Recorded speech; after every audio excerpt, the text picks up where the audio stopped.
the sense that there's some movement of interest that's arising now, maybe more than ever. I know 40 years ago when you was it 40 years ago? You started doing this work, 36 ago, you were in the basement at a hospital. Now, whether it's 60 Minutes or New York Times or Time Magazine, now there seems to be this rise of interest in this other element. I've noticed that. And I'm curious what you feel like is sparking that rise, and what you feel like are both the opportunities but also the challenges and maybe dangers of that. Maybe this would be the time. I'm only going to show one slide or maybe two, so maybe this would be a time to bring the first one up, and so that we can have at least some graphic of what we're talking about. So this is the number of papers in the medical and scientific literature per year since 1980, and you don't need to be a statistician or a scientist to see that it is now going exponential. So one of the things that means is that it's not possible to keep up with all of it. It's not even possible for me to keep up with my email. And I only get email from people I love and care about, and so I think we're in the midst of some phenomenon that many of us in this room have been giving ourselves to for many, many years, more than 40 years, in various ways, coming out of various traditions, but where the essence of it is really, and this is why I use the word mindfulness, the essence of it is mindfulness or heartfulness, because they're the same word in most Asian languages. And there are many accelerants that are driving that curve, and I won't talk about them, but that's one of the things that we're kind of studying. You can bring up the second graph at this point, which is also showing, like when we put even this, that's all the papers, the blue are all the papers in the medical literature on mindfulness, but it's got a high degree of selectivity. I mean, it's not all things are mindful, because all things that call themselves mindful are not mindful. So there's a certain kind of screen, and then the red one is an even more intense screen. So we're trying to figure out, in some sense, by analyzing this graph, what's going on. And you can shut it off now. But the point is simply that something happening. There's a new field in medicine and healthcare and neuroscience, based on this. And now, if you've been coming to all these various talks in business and in the tech world and so forth, something is not only emerging in Otto Chalmers' language, but is like really, in some sense, exploding. That's what exponential means. I think that it's a manifestation of hunger, longing, starvation. I think we're actually, as a species, starving for thirsting for some kind of authentic experience that we've developed far enough along in the trajectory of human beings to realize is not going to come from the outside or more acquisition of material possessions or any other thing that you want to identify and then pursue, grasp onto, attempt to acquire. But that there's something more inward that is actually distributive. It's in all of us. It's not that any one of us is that special. But it's something that when it is cultivated inwardly and then also shared outwardly in community, that we come into ourselves. In the Buddhist language, that we experience our true nature, and that we become comfortable not only in silence, but in engaged, embodied, living action. And then the creativity that's available to us in the imagination and the ethical foundation that Rich Fernandez importantly mentioned to all of this work actually allows us to, I think, offer humanity and the planet something that it is not only starving for and thirsting for, but dying for. And it seems to me that it's up to us. So the fact that you've decided to come, it's not an accident. And it's not like we'll let the other people take care of the meditation and we'll let the other people with greater means perhaps take care of the implementation. This is a global phenomenon that, if it's going to truly be healing and transformative, is going to require every single one of us to flower fully in this lifetime. Someone once asked me a question, just last week actually, in front of television cameras, if what I thought about life after death.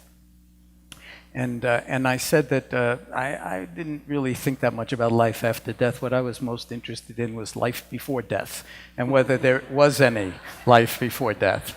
So that's the curriculum as far as I'm concerned.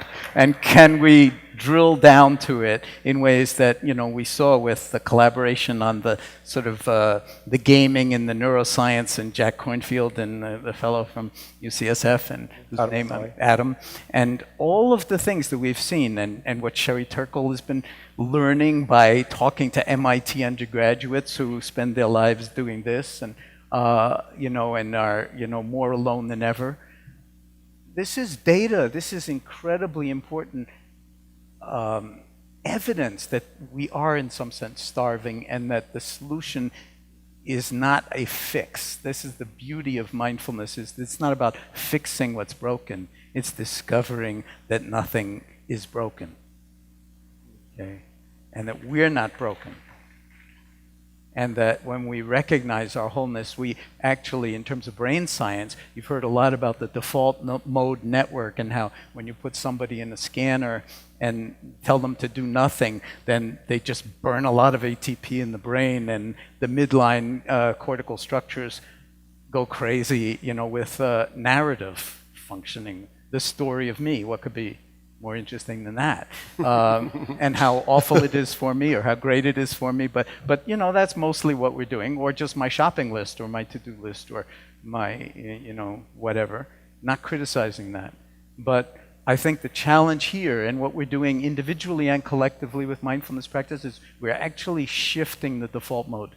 We're uncoupling that. We're not completely extinguishing it, because you need to know who you are, and at least to some degree, to function in this world. But you also need to know on the deepest of level who you are, which has nothing to do with who you think you are.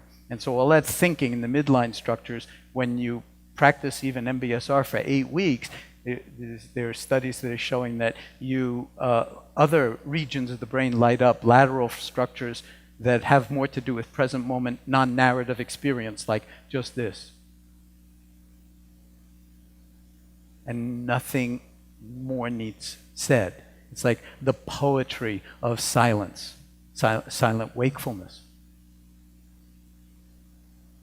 So I think we're also discovering through the neuroscience and that curve that inside of our cranium lies the most complex organization of matter in the known by us universe.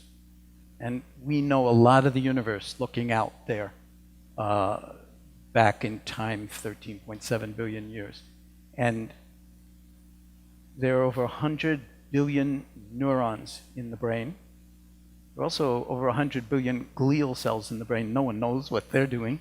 There are over 100 trillion synaptic connections. So even on a bad day, I mean,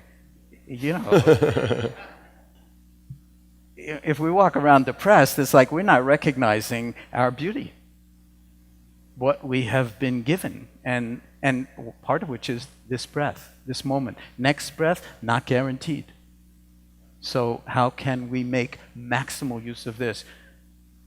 By befriending ourselves, and then not mistaking our thoughts about reality for reality. And I think Byron Katie's work demonstrated so beautifully this morning. It's just like, completely pulls the rug out from it, and demonstrates instantly that if you rotate in awareness in relationship to your thoughts and emotions, just rotate in awareness, all of the superstructure of that default mode network and the narrative stories and so forth, it just crumbles, and the wisdom's already here in this moment. It's not like, oh, let me now read about Buddhism for a while or whatever. No, it's already here and it manifests. And when we know that, each one of us for ourselves, then in a certain way, we've come home. And it's not about 20 years from now we'll be in a better place. There's no better place. You'll just get older. This is it. And so how can we be in the timeless at the same time that we understand that time is unfolding? And also that, I've always thought this work would take probably, 1,000 years for us to really transform the species or come into our own as a species. But from a realistic point of view, we may not have 1,000 years. So we may need to kind of just hasten slowly, as they say, or just recognize what's most important and differentiated from the urgent. And that itself is a profound mindfulness practice. And living that as best we can without idealizing any of it and sort of making it look like some special state where I've arrived, how about you? That would be the kiss of death. The kiss of death. But that thought can go through your mind. They're all enlightened, in the front row especially. But what about me back there in the middle? I'm just like here, And I'm here to learn. Well, welcome to the club, buddy. We're all here to learn. And none of us know very much of anything. But what we do know from direct experience, I guess part of the message would be that it's trustworthy, worthy of our trust, and that's the love affair. This is a love affair. And taking your seat in the morning, which I recommend you do for an hour or 2 or 3 every morning, or if not, then less time by the clock, but with that same intention. Taking your seat, just the willingness to do that, and it could be done lying down, hanging from your toes, standing on your head, or kind of contorted pretzel posture. But this is a radical act of love.